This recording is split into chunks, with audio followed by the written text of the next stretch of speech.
Okay, students, now this is problem 8.3. Problem 8.3 of your textbook Oppenheim and Schaeffer. Now, let me read out the problem. You can see on the screen the figure shown below, जो आपको नीचे figure दिखाई गई है ये वाली, this one, ये जो फिगर दिखाई है. The figure shows three periodic sequences x1 through x3. तीन दिए हुए हैं यहाँ पे. You have been given three. तीन आपको दे दिए, right? This is x1 of n, x2 of n, x3 of n. And please note that इसमें कहीं भी n की मार्किंग नहीं की है कि 0 कहाँ है, 1 2 3 या माइनस कहाँ है, कहीं भी नहीं दिया है. This is something noticeable and let us see ऐसा क्यों किया है, वो आगे प्रॉब्लम में पता चलेगा. This sequences can be expressed, इन तीनों सीक्वेंसेस को आप एक्सप्रेस कर सकते हो by this formula. This is also a renowned formula. ये रिनाउंड फॉर्मूला है, ये आपको हमने पिछली क्लासेस में भी बताया है. This is called synthesis formula. This is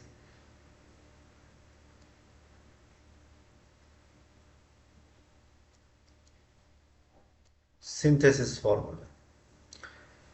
And now problem A. First part.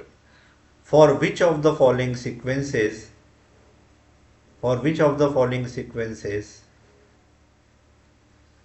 can the time origin, यानी origin कहाँ से शुरू करें, be chosen such that all x of k are real. अगर आप चाहते हैं कि आपके DFS के सारे कोएफिशिएंट्स रियल हो, उसमें इमेजिनरी ना हो या उसका फेज ज़ीरो हो, तो इन तीनों में से कौन से ऐसे सीक्वेंसेस हैं जिनको हम इस पॉसिबिलिटी में डिस्कस कर सकते हैं, एंड सेकेंडली उसका ओरिजिन कहाँ से होगा. Now part B. For which sequences can the time origin be such chosen that x of k is imaginary except for integer multiple of n, यानी n equal capital N equal to k की value capital N हो या zero हो, उसके अलावा. Will see it. C part. For which of the following sequences does x of k is 0 for k equal plus minus 2 plus minus 4 plus minus 6. Now let us step by step solve it. ये जितने भी problems होते हैं, मैं आपको theories discuss करते हुए बात बता चुका हूँ कि ये सारे प्रॉब्लम्स डिस्कस करते वक्त आपने एक बात देखी होगी कि ये सब प्रॉपर्टीज पे आधारित होते हैं. दीज आर ऑल एप्लीकेबल और रादर एप्लीकेशन ऑफ प्रॉपर्टीज. अब फर्स्ट प्रॉपर्टी में वो ये आपसे मांग रहा है that x of k be real. x of k real हो. So do not forget x of n एक पीरियोडिक सीक्वेंस है n सैंपल पीरियड के साथ. इसका natural DFS x of k है और उसका पीरियड भी n है. Now you should remember the symmetry properties. ये प्रॉब्लम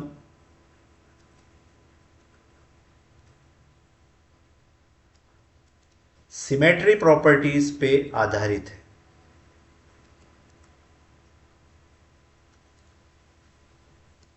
सिमेट्री प्रॉपर्टीज मैंने फुल डिटेल में अपनी पिछली क्लासेस में आपको बताया है. यहाँ पर ब्रीफली मेंशन कर दूं, जब सिमेट्री प्रॉपर्टीज डिस्कस की जाती है तो टाइम डोमेन में और फ्रीक्वेंसी डोमेन में ये जो दोनों सीक्वेंसेस हैं, टाइम डोमेन और फ्रीक्वेंसी डोमेन की ये जो दो सीक्वेंसेस हैं, ये टाइम डोमेन और ये आपका फ्रीक्वेंसी डोमेन। तो एक्स ऑफ एन को आप रियल पार्ट में, यानी real part of x of n, इसको भी आप या यूं कहें imaginary part of x of n में, कॉन्जुगेट सिमेट्रिक पार्ट जिसको आप एक्स चरणों में ई लिखते हैं, कॉन्जुगेट सिमेट्रिक पार्ट और कॉन्जुगेट एंटी सिमेट्रिक पार्ट में आप बाइफरकेट कर सकते हो इन सब को। इसी प्रकार x ऑफ k को भी 4 प्रकार से बांटा जा सकता है, डिवाइड किया जा सकता है। हम उल्टा चलते हैं यहाँ पे, या चलो इसी ऑर्डर में चलते हैं। एक इसका real part of capital X of k हो सकता है, इमेजिनरी पार्ट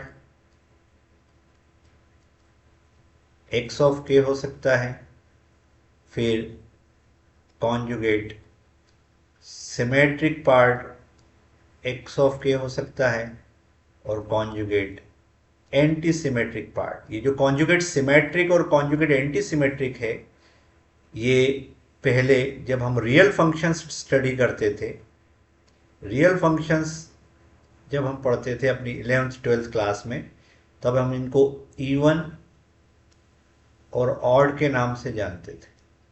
वही इवन और ऑड अब मैच्योर होके कॉन्जुगेट सिमेट्रिक और कॉन्जुगेट एंटी सिमेट्रिक बन गया है। If you have attended my earlier classes, तो मैंने अपनी पिछली क्लासेस में आपको ये ज़रूर बताया था कि ये जो 4 पार्ट है इस तरफ और ये जो 4 पार्ट हैं इस तरफ, फ्रीक्वेंसी डोमेन, इनका आपस में बहुत गहरा नाता है। अगर आप इसका रियल पार्ट लेंगे तो इधर आपको कॉन्जुगेट सिमेट्रिक पार्ट मिलेगा, ये दोनों आपस में रिलेटेड है। और इमेजिनरी पार्ट इधर लेंगे तो यहां पर आपको कॉन्जुगेट एंटी सिमेट्रिक पार्ट मिलेगा। लाइकवाइज अगर आप इधर कॉन्जुगेट सिमेट्रिक पार्ट लेंगे तो आपको फ्रीक्वेंसी डोमेन में रियल मिलेगा, रियल पार्ट मिलेगा, और इधर कॉन्जुगेट एंटी सिमेट्रिक लेंगे तो उस तरफ आपको इमेजिनरी पार्ट मिलेगा। अब this is the relationship, match the following of this. अब इस बात को बहुत तरीके से आप समझ सकते हैं। अब हमारे लिए जो मैटर ऑफ कंसर्न इस न्यूमेरिकल में सबसे पहले ये वाला है कि अगर आप चाहते हैं कि ये कंडीशन फुलफिल हो पूरी तरह से, यानी x of k is real, ऐसी परिस्थिति में जो इमेजिनरी पार्ट है x ऑफ k का वो 0 होना चाहिए। अगर ये प्योर रियल है तो शुद्ध रूप से, विशुद्ध रूप से अगर ये रियल है तो ऑब्वियस बात है कि इसका इमेजिनरी पार्ट 0 होना चाहिए। और ये कंडीशन फुलफिल होने के लिए सिंपल सी बात है, अगर ये कंडीशन फुलफिल हो रही है कि इमेजिनरी पार्ट 0 है, तो इसका जो टाइम डोमेन में काउंटर पार्ट है, इसका रिलेशन कॉन्जुगेट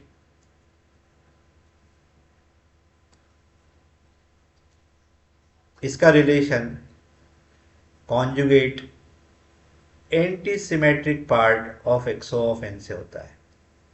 तो इसको 0 बनाना है तो ये कब संभव है? जब ये भी 0 हो। और ये 0 कब होगा?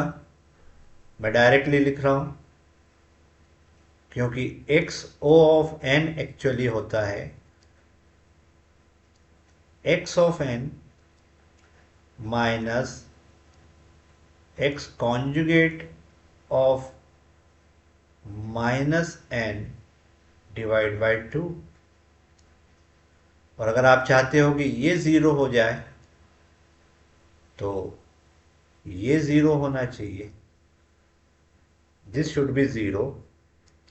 और ये ज़ीरो होने की कंडीशन है that x of n must be equal to x conjugate of minus n, यानी x of n originally must be conjugate symmetric, conjugate symmetric। तो इसका क्वेश्चन का पार्ट 1 पढ़िए। क्वेश्चन का पार्ट 1 आपसे कहता है कि for which sequence time origin be chosen such that x of k are real. तो एक्स ऑफ के को रियल बनाने के लिए इन तीन में से ऐसे सीक्वेंसेस ढूंढना पड़ेंगे जो कॉन्जुगेट सिमेट्रिक है, conjugate symmetric. And don't forget ये पीरियोडिक सिग्नल्स है। आते हैं इस पे थोड़ा सा और डिटेल में समझ लें। अब एक चीज अच्छी है कि जो हमको x1 दिया है, x2 और x3 जो दिया है, तीनों के तीनों खुद भी रियल है, रियल ही दिए। तो अगर ये स्वयं रियल है तो ये वाली प्रॉपर्टी और सिंप्लीफाई हो जाएगी, क्योंकि अब कॉन्जुगेशन का कोई मतलब नहीं रहेगा। तो अब conjugate symmetric property even property में कन्वर्ट हो जाएगी। यानी अगर मैं x ऑफ n को x ऑफ माइनस n के बराबर देख लूं, अगर ये कंडीशन फुलफिल हो गई, अगर ये कंडीशन फुलफिल हो गई तो ऑटोमेटिकली इसके नतीजे में जो इनका x ऑफ k निकलेगा, based on about knowledge it has to be real and nothing else. इसको रियल ही होना पड़ेगा, ये रियल के अलावा कुछ और हो नहीं सकता। अब इन तीनों को ध्यान से देखो, मैं वहीं पे सॉल्व करके बताता हूं आपको। आइए यहां देखते हैं।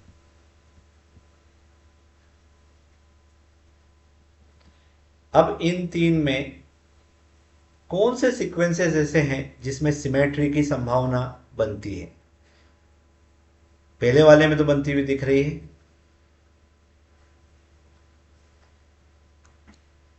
ऐसे देखा जाए तो दूसरे में भी कुछ हद तक सिमेट्री है, लेकिन इसमें प्रॉब्लम यह है कि यहाँ पे 3 1 1 दिए और 5 पे 0 है, तो थोड़ी सिमेट्री यहाँ गड़बड़ाती हुई दिखेगी। आप यहाँ 4 पे 1 है, अगर इसको 1 मान लिया जाए तो 4 पे 1 है और 4 पे 0 है। यहाँ पे भी 4 पे 1 है और 4 पे -1 है, यहाँ पर एंटी सिमेट्री है।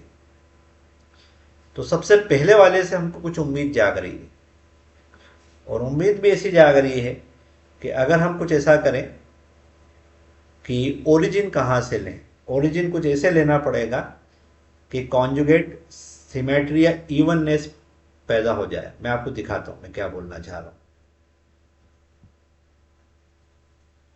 फिर से देखिए, साइड बाय साइड लिख के बताते हैं आप। मैटर यह है कि x ऑफ k को रियल बनाने के लिए, यानी ये कंडीशन फुलफिल करने के लिए, x ऑफ k को रियल बनाने के लिए should have x of n periodic वाला must be equal to x of minus n, and should see that ये पीरियोडिक है। और हमारी जो विंडो है कंसर्न वाली वो 0 से n-1 है।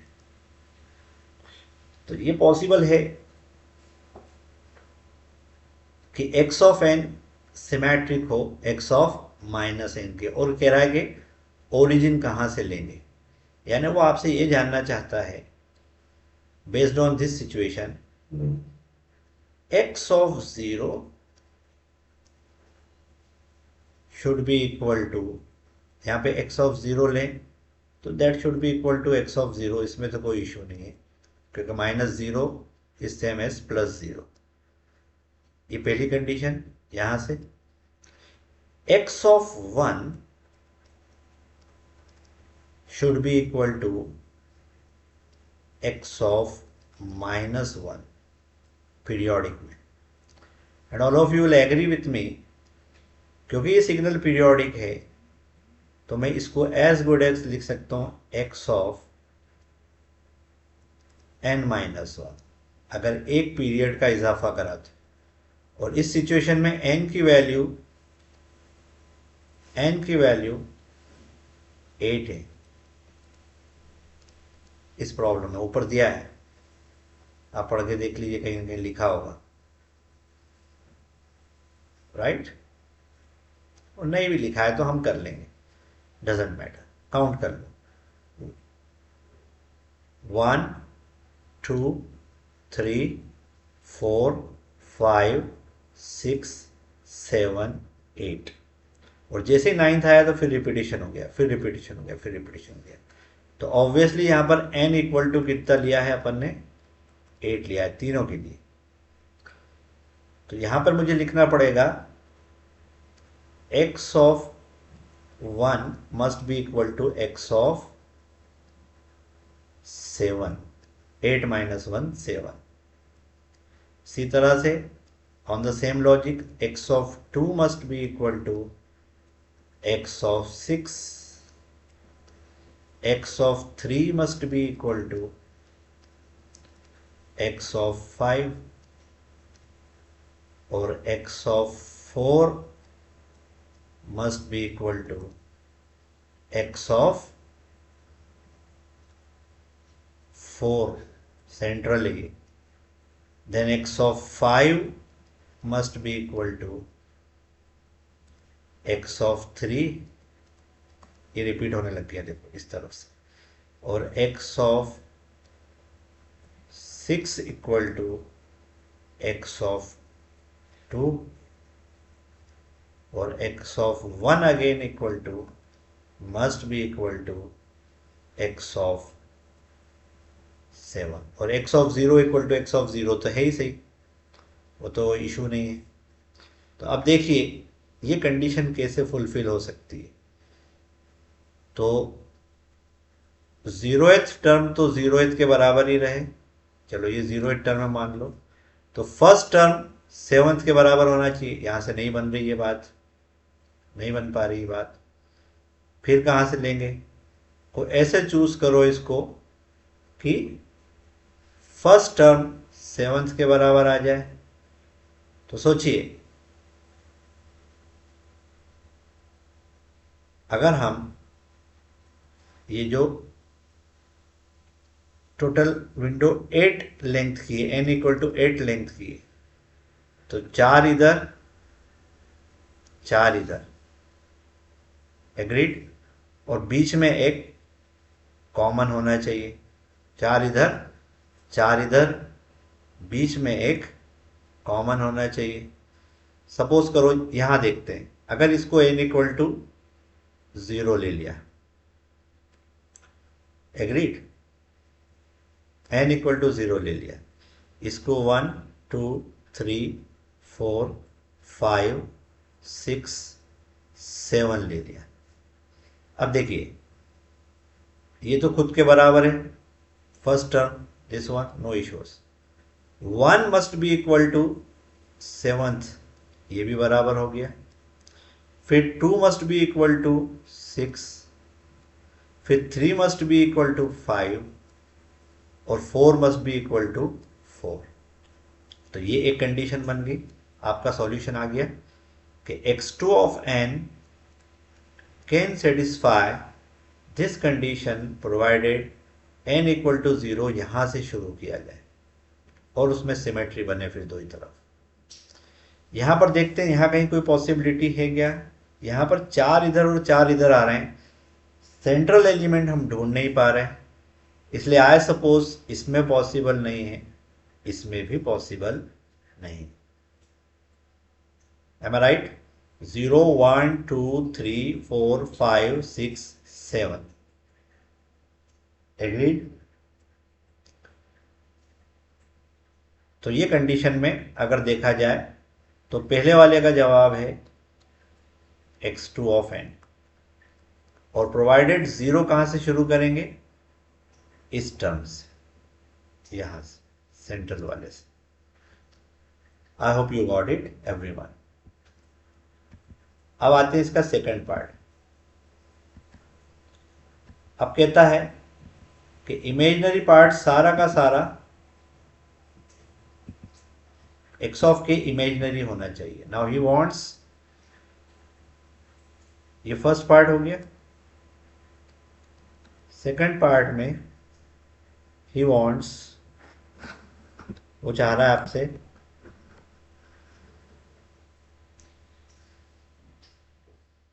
कि x ऑफ k इमेजिनरी हो, और इमेजिनरी होना चाहिए तो रियल पार्ट इसका 0 होना चाहिए। तो इसका ठीक उल्टा सेटिस्फाई होगा, यानी ये तभी पॉसिबल है जब x o of n exist करे इसके करस्पॉन्डिंगली, और एक्स ई ऑफ n 0 हो। That means from the property of evenness, x of n must be now antisymmetric with itself। तो इन तीनों में एंटीसिमेट्री की कंडीशन निकालना है। देखते हैं पॉसिबिलिटी है क्या कोई सी। तो उसके लिए कंडीशन ये बनेगी that x of 0 must be equal to minus of x of 0।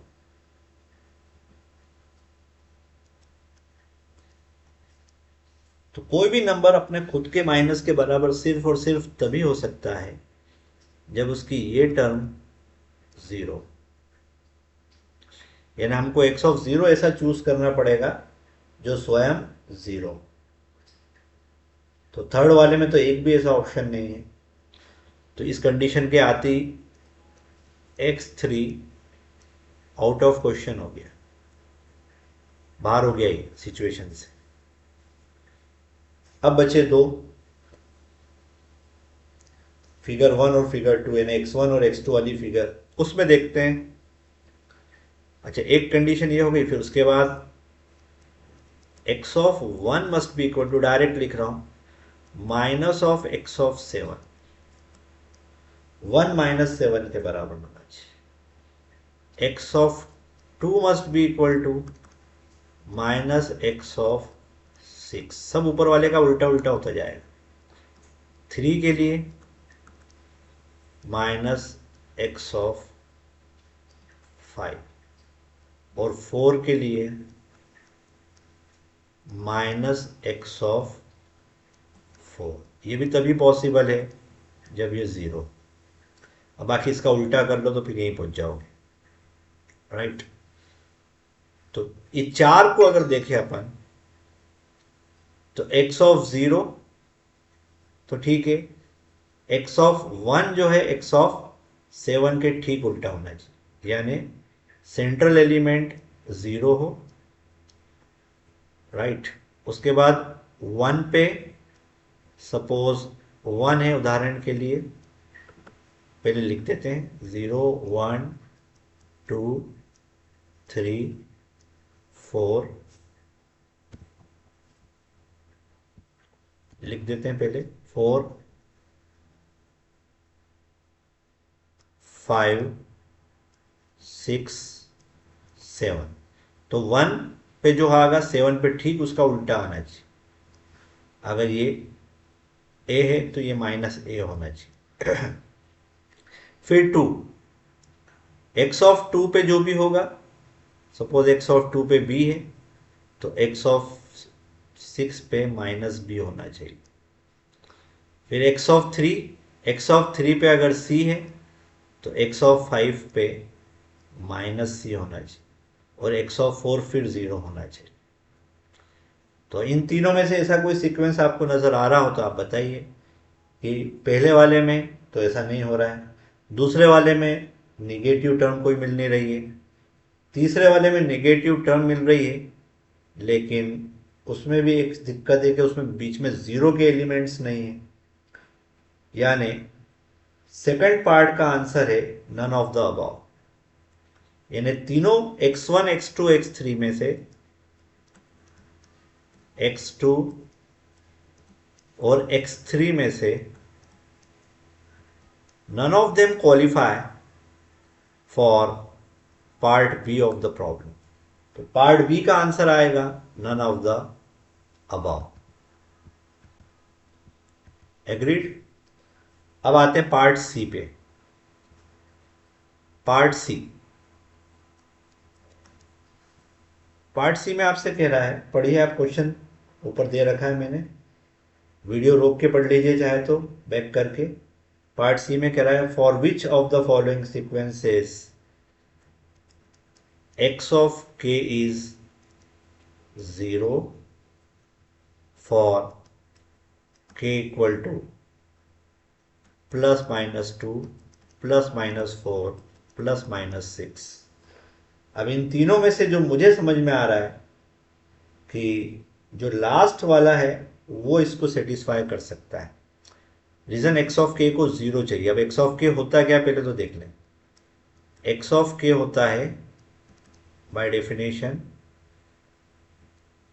Sigma n equal to 0 to 7 in this numerical x of n e to the power -j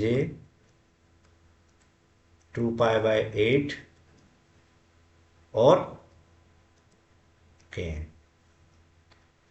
agreed. और यहाँ पे k की वैल्यू 2, 4 और 6 के लिए x of k 0 मांगा है इसमें।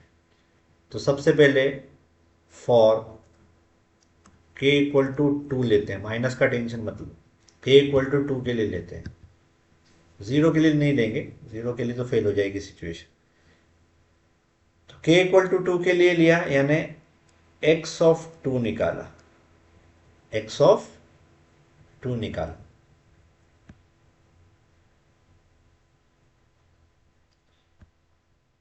राइट, x ऑफ 2 निकाला। x ऑफ 2 के लिए क्या किया, sigma n equal to 0 to 7 full period x of n e to the power -j 2 pi by 8, k के स्थान पर रख दिया 2 और n एज इट इज। तो ये यहां से 2 4 ज़ा 8 तो हो जाएगा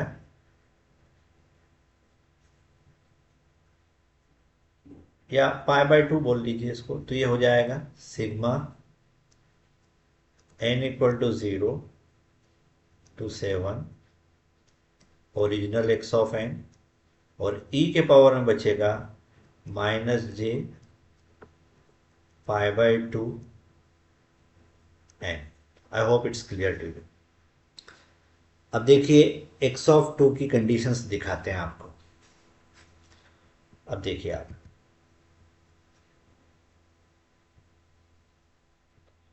राइट, देखिए कंडीशंस दिखाते हैं आप।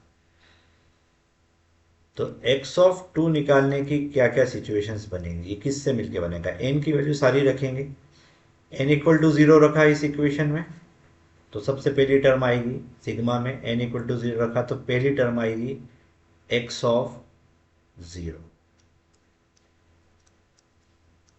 एक्स ऑफ 0, और ये फेस टर्म 1 हो जाएगी, प्लस अगली टर्म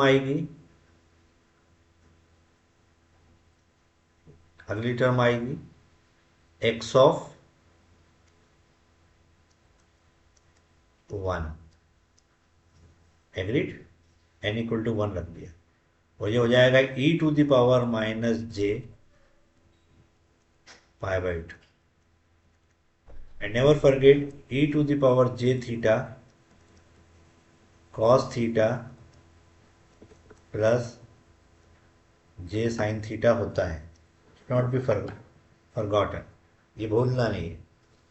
इसी के आधार पे वैल्यूज निकालूंगा, और e to the power minus j theta लेंगे तो यहाँ पर माइनस आ जाएगा, तो e to the power minus j pi by 2 हो जाएगा इस सिचुएशन में cos pi by 2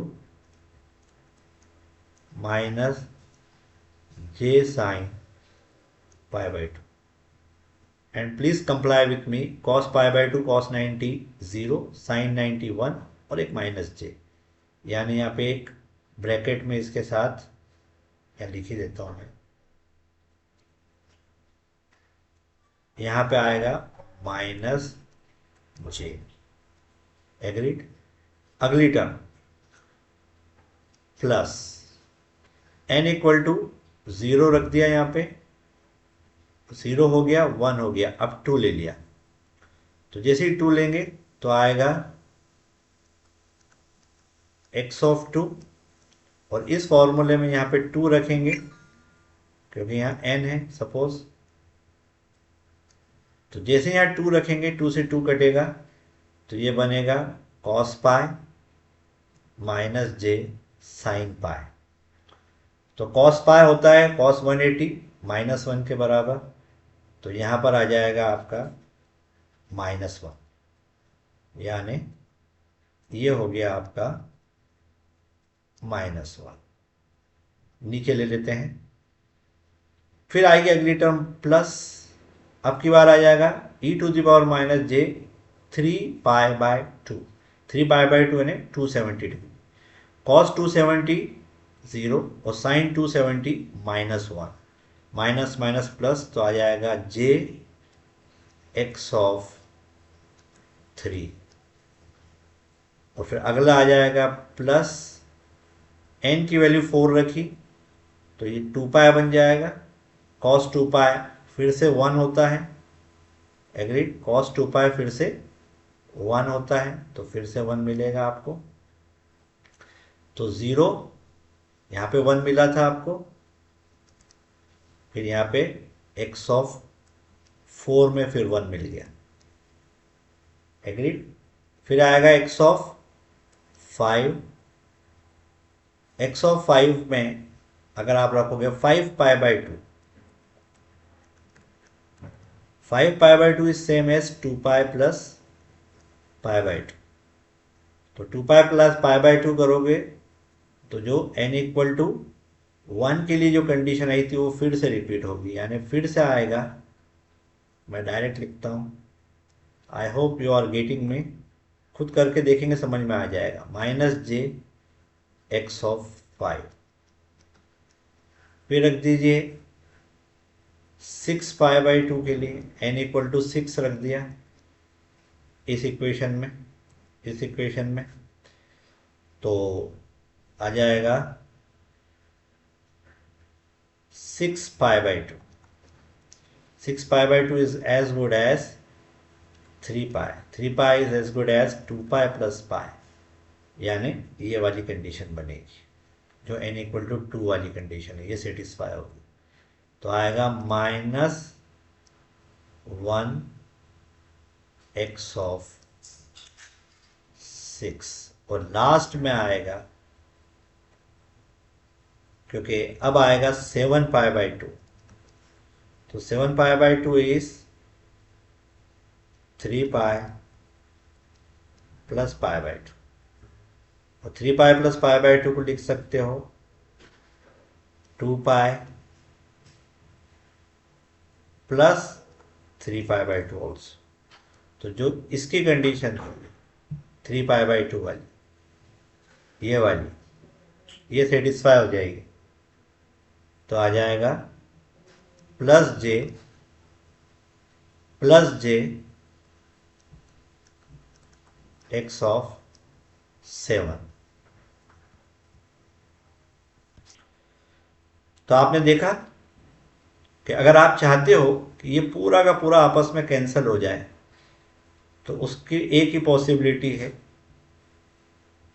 x of 0 इसके बराबर हो, एक्स ऑफ 1 इसके बराबर हो, और बचा एक्स ऑफ 4, तो ये 0 हो। ये तभी पॉसिबल है क्योंकि 1 2 3 4 5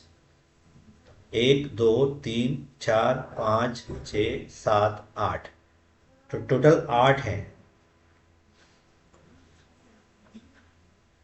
तो 8 में से अगर इन सबको कैंसिल कराना है तो इसी तरह से होगा, दो दो आपस में एक दूसरे को काटेंगे।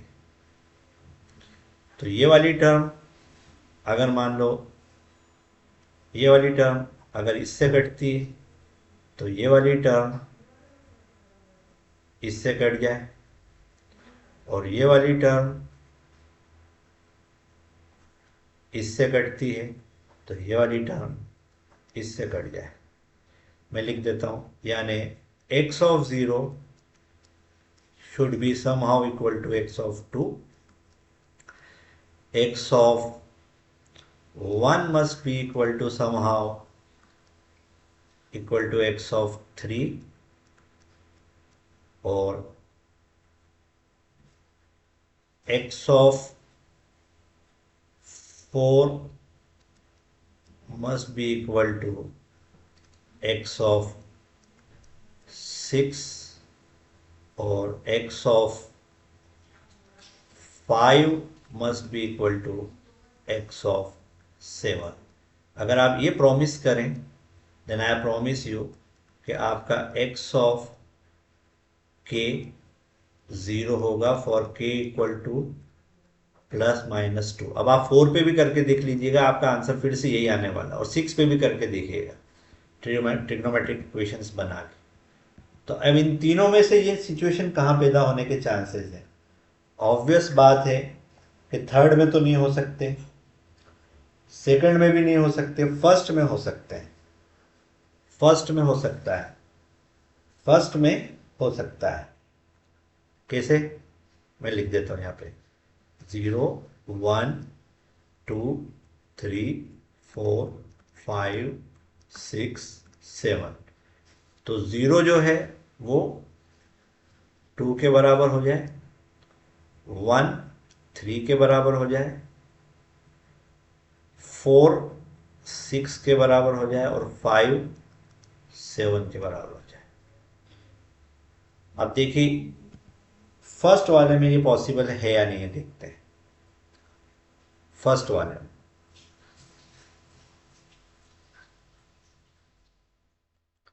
ठीक है, फर्स्ट वाले में चलते हैं।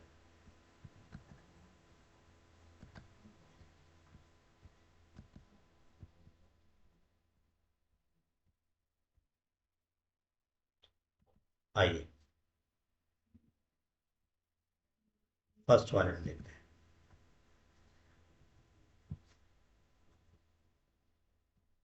फर्स्ट वाले पहले ही मिटा दें जितना भी लिखा हुआ है यहाँ पे।